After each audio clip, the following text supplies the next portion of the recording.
Hi అండి, అందరికీ good morning. అందరికీ శుభ శుక్రవారం.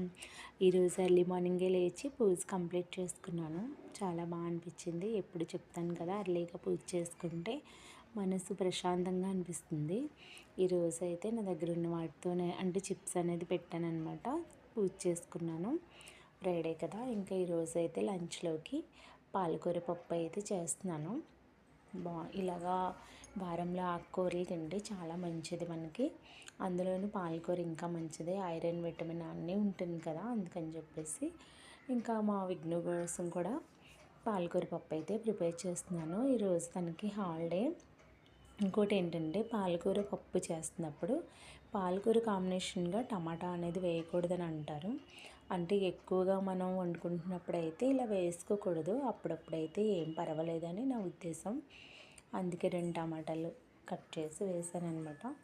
ఇంకా విజిల్స్ వేయించేసాక పప్పు అనేది ఇదిగోండి, ఇంకొంచెం ఒక్కోసారి నేనైతే పప్పుని బాగా మరిగిస్తాను. పచ్చివాసన అనేది లేకుండా మరిగిస్తాను. ఒకవైపు రైస్ కూడా పెట్టేసాను, వైట్ రైస్.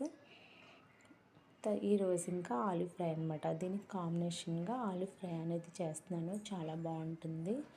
పప్పు కాంబినేషన్గా ఇలాగ ఫ్రైలు ఐటమ్స్ బాగుంటుంది కదా.